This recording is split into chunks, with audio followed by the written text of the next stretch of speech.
Hola, hola, compañeras y compañeras de Derecho. Pues estamos aquí nuevamente para iniciar una nueva sesión de lo que sigue nuestra materia Derecho Penal 2, que no es sino más que el análisis o el estudio de todos y cada uno de los delitos que existen o se presentan dentro de la sociedad. Delitos que aunque son muchos, son bastantes y son diferentes. El derecho penal y los diversos códigos penales, que es donde se establecen, donde se tipifican, nos ahorran la fatiga al hacer una clasificación de los mismos.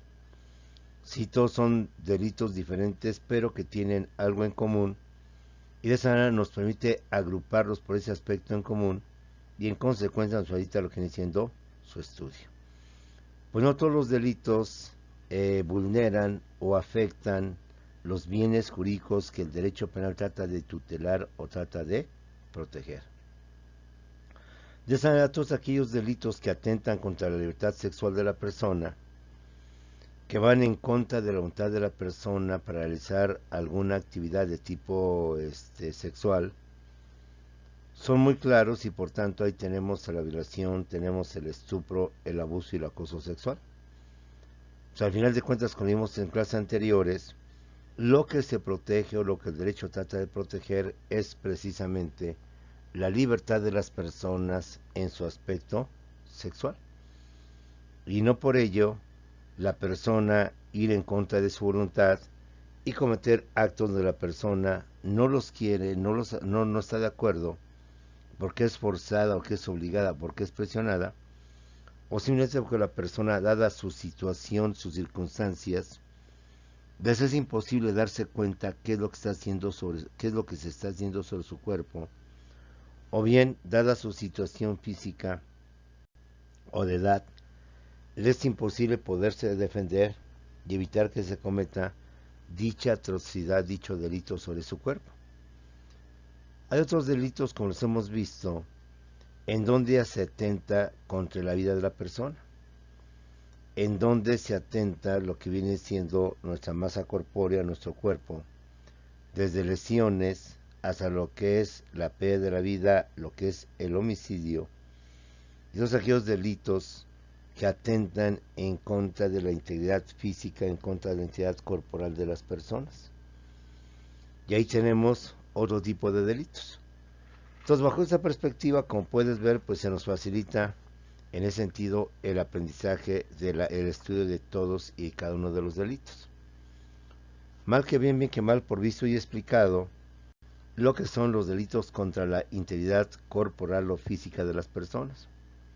Mal que bien, bien que mal, también por explicado, y espero por aprendido, aunque sea a grandes rasgos en su parte más importante, fundamental, dado el poco tiempo que tenemos, lo que viene siendo los delitos contra la libertad sexual y el desarrollo psicosexual de las personas.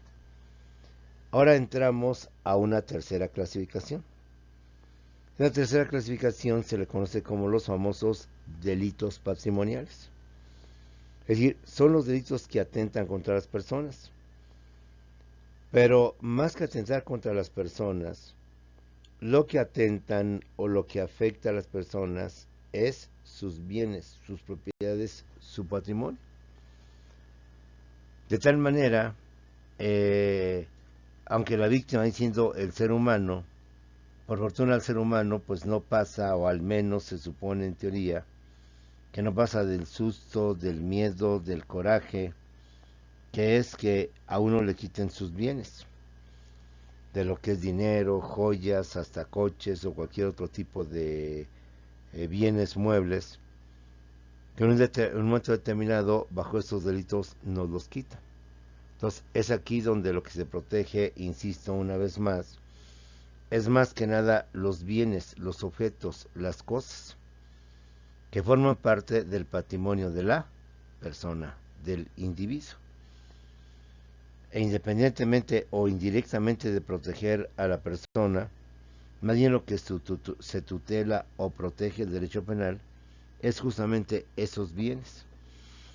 De esta manera iniciamos una nueva clasificación de los delitos, los llamados delitos patrimoniales, Empezamos por definirlos y empezamos a desglosar cuáles son estos. Insisto, los principales, más no los únicos. Soy el profesor Simón Peralta en Sástiga y retomamos nuestra clase de Derecho.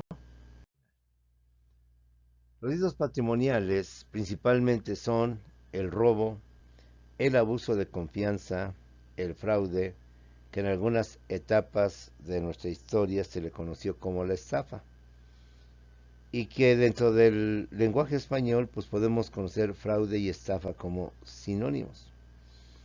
Como lo mismo, aunque técnicamente jurídicamente puede haber diferencias, pero en sí viene siendo el fraude, o conocida inicialmente hace tiempo como el famoso o la famosa estafa.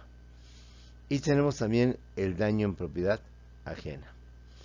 ¿Cuáles son los delitos patrimoniales? En esencia, los principales más importantes son el robo, el abuso de confianza, el fraude, o con alguna etapa se le conoció como la estafa.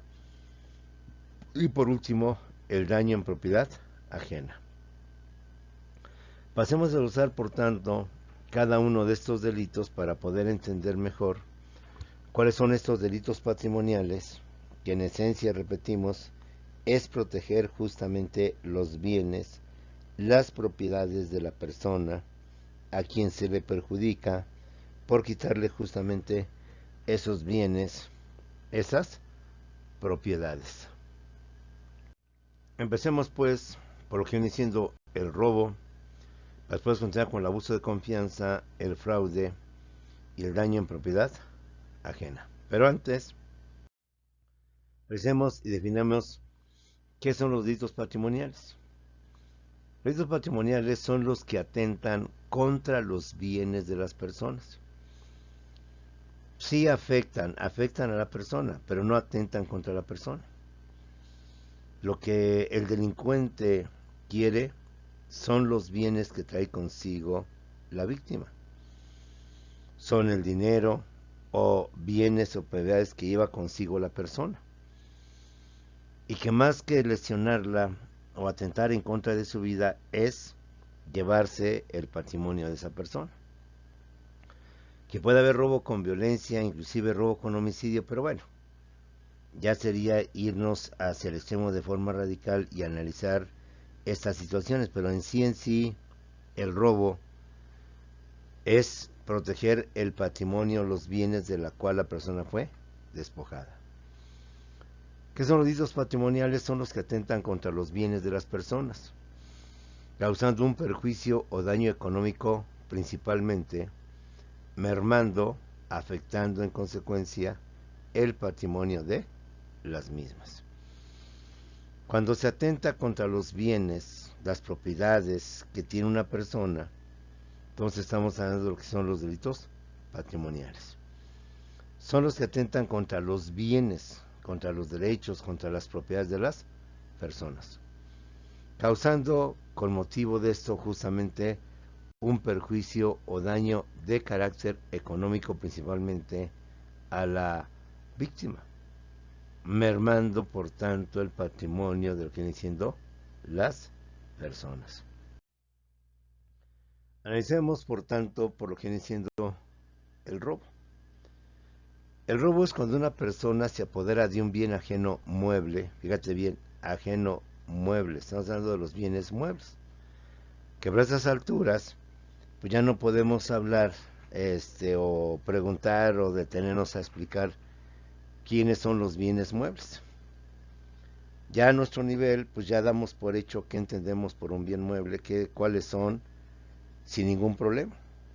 Es por ello que te digo que debemos ya tener bien presentes muchos conceptos, muchos términos que tenemos que emplear en nuestras intervenciones, en nuestras charlas con profesionistas del derecho, en su carácter de jueces, secretarios, ministros, magistrados, Ministerio Público, etc. El robo es cuando una persona se apodera de un bien ajeno mueble, sin derecho y sin consentimiento de la persona que pueda disponer de él conforme a la ley. Es decir, aquí no hay un acuerdo, un consentimiento tácito donde yo te dejo que te lleves mi coche. Obviamente no con intención de pasear, sino con intención de quitármelo. sino que este apoderamiento de bienes ajenos muebles, se hace sin derecho. No hay razón, no hay motivo por el cual yo te quite, perdón, o me apodere de tus bienes. No hay un fundamento, ya no estamos en la ley del talión, ojo por ojo y diente por diente. Y también que sea sin consentimiento de la persona. Así que a la persona o presunta víctima que ha sido despojada de sus bienes, pues no le queda otra, dada la amenaza que se ejerce sobre la persona. Y sin consentimiento de la persona que va a disponer de él conforme a la ley. El robo será consumado desde el momento en que el ladrón tiene en su poder el bien, aun cuando después lo abandone o se lo quiten o lo desapoderen de él. Entonces, fíjate bien, el robo será consumado desde el momento en que el ladrón tiene en su poder el bien. Una cosa es que en lo que te amenazo, en lo que paso, porque son varias personas, el ejemplo típico lo tenemos en el transporte público, y en consecuencia, otra cosa es cuando la persona ya no solo amenaza, no solo amedrenta, sino que ya lleva en sus manos, en su poder, los bienes que les quitó a las personas que no les dio otra alternativa, pues están bajo una amenaza de muerte. El robo es cuando una persona se apodera de un bien ajeno mueble, sin derecho y sin consentimiento de la persona que pueda disponer de él, conforme a la ley. El robo estará consumado desde el momento en que el ladrón tiene en su poder el bien. Ojo, mucho ojo. Se entiende que el robo ha sido consumado porque el ladrón ya tiene en su poder el bien del cual nos robó, del cual nos quitó. Aun cuando después lo abandone o lo desapoderen de él.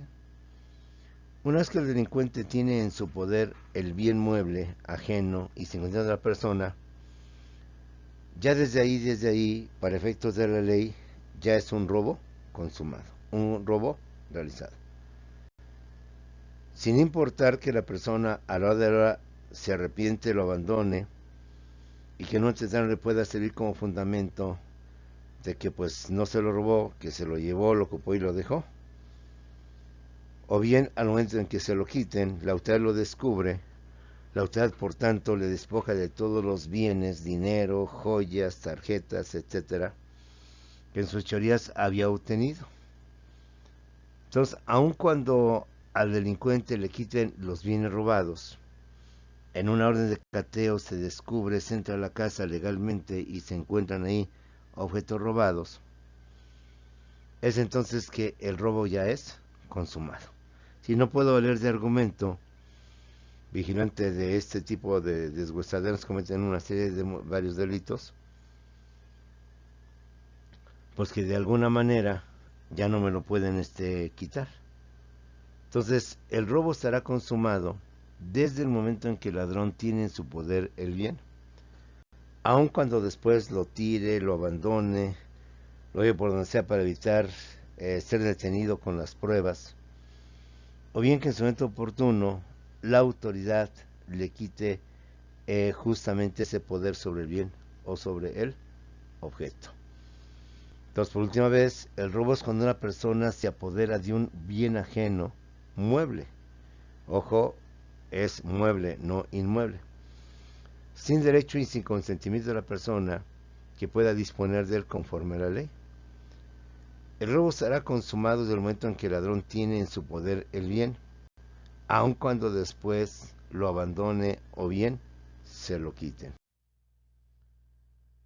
También comete el delito de robo el que aproveche la energía eléctrica o cualquier otro fluido sin derecho y sin el consentimiento de la persona que legalmente puede disponer de ellos.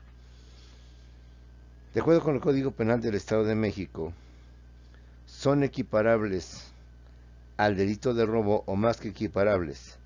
Se considera también que se comete el delito de robo cuando se aprovecha la energía eléctrica, es decir, la luz o cualquier otro fluido, sin derecho y sin el consentimiento de la persona que legalmente pueda disponer de ellos.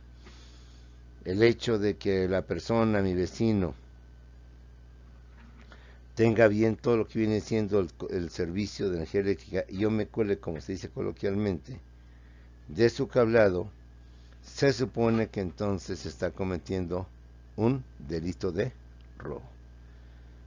Igual, cuando una persona encuentra un bien perdido, y por tanto, siendo un bien perdido, pues no se sabe o no se conoce al dueño, y bajo ese pretexto, entonces me quedo con él, me apodero de él, pero aquí la ley nos pide algo muy importante, que la persona que encontró ese bien perdido, ese bien que aparentemente a alguien se olvidó, a alguien se le cayó, y no lo devuelve, sabiendo de antemano quién es el dueño propietario, unos vecinos, entonces en este supuesto se parte de la base de que es un delito de robo. También comete el delito de robo el que aproveche la energía eléctrica o cualquier otro fluido, el agua, ejemplo, sin derecho, es decir, no hay razón, no hay motivo por el cual yo tome esos bienes, utilice esos bienes, y sin el consentimiento de la persona que legalmente pueda disponer de ellos. El segundo caso es cuando se encuentre un bien perdido, abandonado ahí que es típico en los baños donde van las personas a ver sus manos, y por tanto entro y la persona lo encuentra, pero de antemano no puedo saber quién fue la persona que antes de que la persona estuviera, llegó ahí y dejó ese bien. Se encuentra un bien perdido y no lo devuelva a su dueño, sabiendo de antemano quién es el dueño de ese bien que está ahí perdido, que está ahí extraviado. Vamos a ver ahora las circunstancias que agravan el delito de robo. Acuérdense que dentro de los delitos, ya desde el tema de lesiones y de homicidios, veníamos hablando de esas circunstancias o esas causas que bien agravan el delito por la forma en que se cometió, que entonces le incrementamos mayor número de años de prisión. O bien hablamos de aquellas circunstancias o casos donde se cometen bajo ciertas cualidades que establece la ley y que por tanto agravan la pena. Cometen por tanto y en consecuencia se agrava la pena. Circunstancias que agravan el delito de robo. Primer caso, cuando se cometa con violencia sobre persona o personas. Como puedes ver, una cosa es el robo con violencia y otra cosa es el robo sin violencia. Se agrava el delito de robo cuando dicho acto se comete con violencia sobre persona o personas, por lo cual se impondrá una pena de prisión de 8 a 12 años. El hecho de haber golpeado, de hecho haber amenazado a mis víctimas, esto va a hacer por tanto que se dé una circunstancia de agravamiento, que va a implicar mayor años de cárcel a la persona que bajo el aspecto de agravar el delito incrementa lo que vienen siendo las penas. El segundo caso es cuando se cometa violencia sobre un bien o bienes. Cuando yo, al delincuente llevar a cabo el robo, ejerce violencia sobre el bien o los bienes que se pretenden adjudicar. En este caso, como se agrava la comisión del delito por la violencia que se hace sobre el bien que se pretende robar, se impondrá de 2 a 4 años de prisión, es decir, más los tantos años a otros 2 a 4 años más de prisión, cuando para perpetrar el delito se rompa una o varias paredes, techos o pisos, se horade o excave interiores o exteriores, se fracturen puertas, ventanas, cerraduras, aldabas o cierres, se use la llave falsa o la verdadera que haya sido sustraída o hallada, alguna ganzúa u otro instrumento análogo. Como puedes ver, una cosa es cometer el asalto, o me da sus bienes, o se le roba su dinero, o lo matamos. Y otra cosa es cuando las personas, al utilizar la violencia, la amenaza, inclusive la presentación de armas, que por lo que entendemos que pueden causarnos un daño físico, a veces irreversible. Entonces, ahí tenemos las circunstancias por las cuales se agrava el robo. Lo repetimos. 1. Cuando se cometa con violencia sobre la persona o personas, en ese caso se agrava el delito y se incrementa de 8 a 12 años de prisión.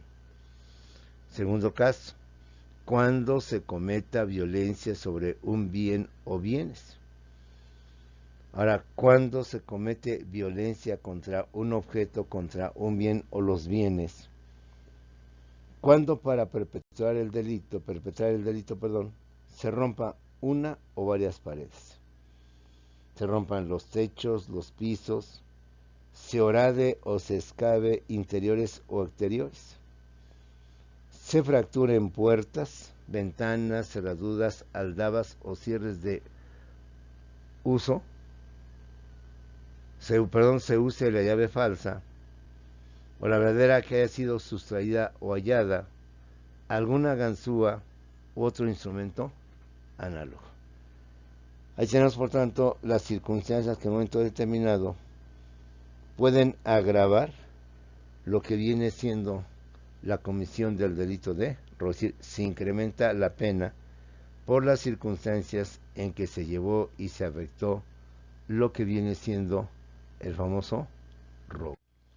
Bueno, resumiendo, las circunstancias que agravan el delito de robo con mayor incremento de años de prisión o de pena es cuando se cometa con violencia sobre la persona, o bien cuando se cometa igual con violencia, pero no tanto sobre la persona, sino sobre los bienes a los cuales se va a afectar o se va, por tanto, a cometer el delito.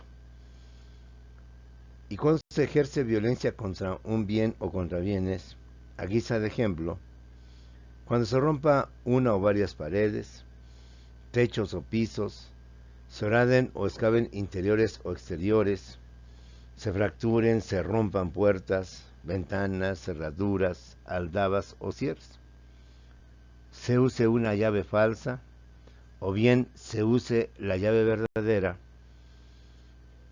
por la cual fue sustraída o hallada, se utilice alguna ganzúa u otro instrumento análogo para poder disponer de ese bien. Se equipara al delito de robo al que, sabiendo su procedencia ilícita, es decir, de antemano sabe que ese bien es con motivo de un acto ilícito. El ejemplo clásico de aquellas personas que iban a desmantelar coches, precisamente para que no descubran quiénes cometieron ese delito, sino que venden las piezas aparte, por separado, y de esta manera evitar mayores problemas. Se equipara al delito de robo el que, a sabiendas de su procedencia ilícita, es decir, sabe que ese bien que le llevan es o fue objeto de un delito, concretamente del robo, desmantele uno o más vehículos robados, enajene o trafique conjunto o separadamente las partes que los conformaban. Entonces entiende, compañeros, que es equiparable al delito de robo el que está consciente de que dicho bien fue robado, fue sustraído en contra de la voluntad del dueño. Y por tanto la persona, si bien no llevó a cabo el delito, no llevó de forma directa el quitar los bienes a una persona, pero sabiendo que ese bien que le llevan no es propio, sino que es producto de un ilícito, la persona, sabiendo de ello, sí que a desmantelar los vehículos, a enajenar, es decir, a vender y a traficar conjunta o separadamente las partes que conforman dicho vehículo robado. Primer caso. Segundo caso, se equipara al delito de robo a todo aquel que enajene o trafique de cualquier manera con uno o más vehículos robados. Siendo vehículos robados y siendo desmantelados, la persona que se dedica a esta actividad, que no intervino en el delito, que no fue y subió al transporte público y amenazó a las personas, que no utilizó una arma para que en la vía pública por las noches a una persona le despojara independientemente de cualquier otro tipo de delito más. Entonces, también tenemos un caso de equiparación del delito de robo. Segundo caso, al que enajene o trafique de cualquier manera con uno o más vehículos robados.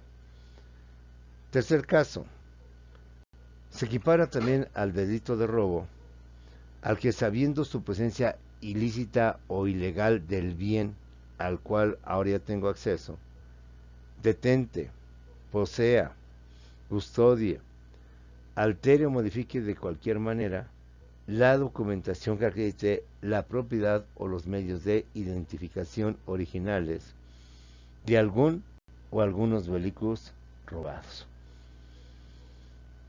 Reiteramos, quizás la persona no fue la que con sus amigos o con otra persona se dedicó a quitar de los bienes, de parte del patrimonio, a una o varias personas,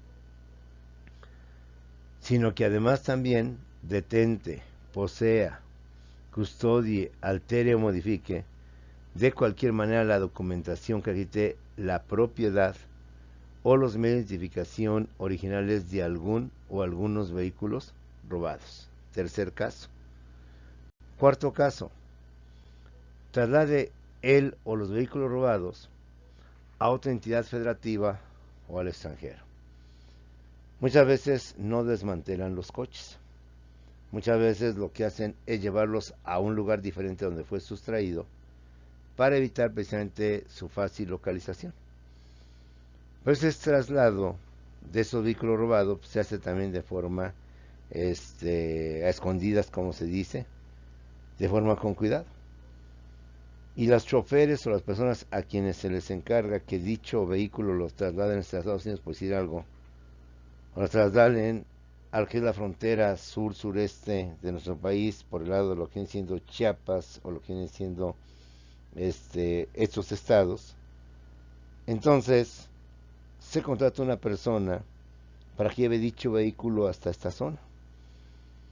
Por tanto, la persona que no cometió el delito de quitar el coche, pero sí de trasladar ese coche una vez que ha sido robado a otra entidad federativa a otro lugar, la persona que lleve a cabo esto se entiende que entonces es equiparable su conducta al delito de robo. Cuarto caso, traslade él o los vehículos robados a otra entidad federativa o bien los traslade al extranjero. Quinto caso por el cual se equipara al delito de robo a quien utilice él o los vehículos robados en la comisión de otro u otros delitos. Entonces, si la persona en un momento determinado utiliza dicho auto robado para a su vez trasladarse y cometer otros delitos, en consecuencia se equipara esta actitud como si fuera un robo. El que utilice él o los vehículos robados en la comisión de otro u otros delitos. No será punible el delito de robo. Ahora aquí viene otra situación. Puede ser que la persona haya sustraído bienes. Puede ser que la persona haya obtenido bienes que son ajenos, en donde él no es el dueño, no es el propietario. Entonces, la misma ley, el mismo Código Penal establece en qué casos no será punible el delito de robo. Primer caso, cuando el presunto responsable, al hacer el acto, la fechoría de robar, no emplea la violencia. Cuando sin emplear la violencia, alguien se apodera por una sola vez de los objetos estrictamente indispensables para satisfacer sus necesidades personales o familiares del momento. Es decir, que la persona, quizás por insolvencia económica, por no tener el recurso, se ve obligada, o por la situación de que su familiar está muy enfermo, a tomar las medicinas o el medicamento que le mandaron, dado que no tiene el dinero para poderlas adquirir. Toda la persona, en un descuido o aparente descuido del empleado, decide tomarlas pues y llevárselas. Y para tal efecto no utiliza la violencia, sino más bien trata de utilizar pues el descuido de las personas, y en ese descuido poderse apropiar de esos bienes. Pero además se requiere no solamente que se haya hecho sin violencia, sino que se apodera por una sola vez de los objetos legítimamente indispensables para hacer sus necesidades personales o familiares del momento. Es decir, en este caso, la persona tomó bienes no con la intención de pagar, porque simplemente no tenía el recurso, sino que lo hace porque necesita satisfacer necesidades personales o familiares del momento. El ejemplo típico lo tenemos cuando las personas pues roban o piden medicinas. La persona lamentablemente no tuvo el cuidado y se los da, y la persona se echa a correr. Entonces, como puedes ver, estamos en un caso en donde tenemos que el delito no es punible.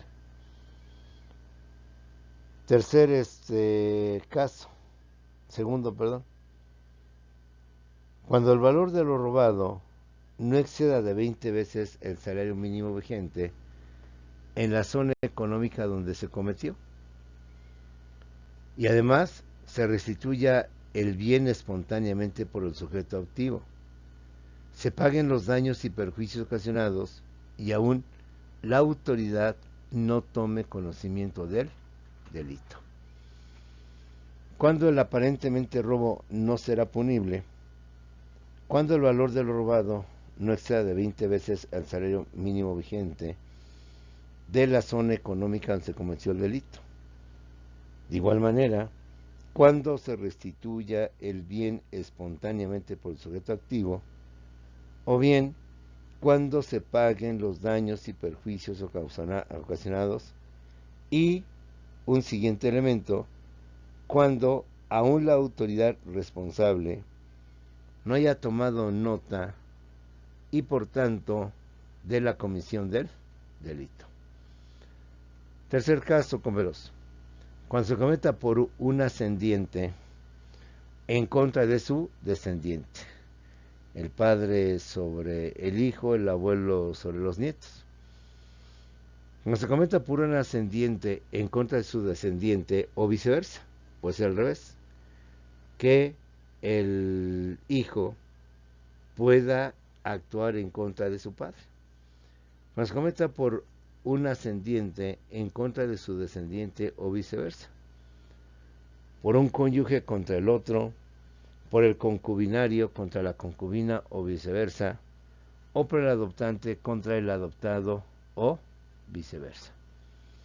Como puedes ver, aquí hablamos de ciertos vínculos que están entre las personas, y por X circunstancia el ascendiente roba al descendiente, o el descendiente es el que roba al ascendiente. No será punible el delito de robo cuando se cometa por algún ascendiente en contra de su descendiente, o viceversa. Cuando se cometa por un cónyuge contra el otro cónyuge, por el concubinario contra la concubina, o viceversa, o por el adoptante contra el adoptado, o viceversa. Pasemos ahora a otro delito patrimonial, que es el abuso de confianza. El robo ya lo hemos visto en sus diversas modalidades y diversos aspectos cuando se agrava este delito en cuanto a las penas y cuando dicho delito no es punible, no es perseguible por las circunstancias que hemos manejado. Ahora, el abuso de confianza. Entonces, cuando una persona, aprovechando la confianza que le ha dado otra persona, para entrar a su casa, salir de su casa, tomar de su coche, irse en su coche y varios otros tipos de canonjías que le hace, la persona se aprovecha esta ingenuidad o esta falta de atención del dueño y empieza, por tanto, a sustraer para su beneficio propio dichos bienes que le fueron dados, dada la confianza que existe. Abuso de confianza es el que con perjuicio de alguien disponga para sí mismo o para otro cualquier bien ajeno mueble, del que se le hubiese transmitido la tenencia y no el dominio. Puede ser que dentro de mis empleados o a los jefes de departamento les doy un coche, justamente pues para que con este coche puedan trasladarse y puedan hacer sus actividades de manera más eficiente de lo que lo están haciendo y más directa con el titular. En este caso, si la persona, aprovechando esa confianza de que me da llaves o me da cosas para poderlas llevar conmigo y las utilizo para beneficio propio, estamos cometiendo el famoso delito de abuso de confianza. Es el que con perjuicio de alguien disponga para sí o para otro de cualquier bien ajeno mueble, de que se le hubiera transmitido únicamente la tenencia y no el dominio. Se equipara al delito de abuso de confianza. O sea, ¿qué otras conductas que podemos llevar a cabo indirectamente e inconscientemente se consideran equiparables a lo que viene siendo el delito? El que en perjuicio de otro disponga de bien mueble propio, que tenga en su poder y del cual no pueda disponer legalmente. El que se haga del importe del depósito que garantice la libertad caucional de un inculpado o parte de él cuando no le corresponda. Tercer caso, la ilegítima posesión de bien retenido si el tenedor o poseedor no lo devuelve a pesar de ser requerido formalmente porque tenga derecho o no lo entregue a la autoridad para que ésta disponga del mismo conforme a la ley. Equipara al delito de confianza, tercer caso, la ilegítima, ilegal posesión de un bien retenido. Si el tenedor o poseedor de lo indebido no lo devuelve, a pesar de ser requerido formalmente por quien tenga el derecho, o no lo entrega a autoridad para que disponga del mismo conforme a la ley. Y cuarto y último caso, quien no siendo servidor público disponga o distraiga de los bienes públicos en su beneficio o bien en beneficio de terceros.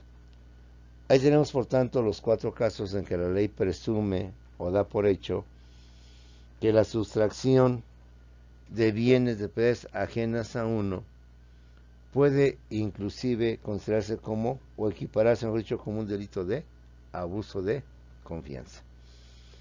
Pues bien, jóvenes, con eso terminamos nuestro curso del día de hoy. Seguiremos la próxima semana analizando los famosos delitos patrimoniales. Nos vemos en unos cuantos segundos en Zoom para atender dudas, aclaraciones, comentarios, preguntas, etcétera, etcétera.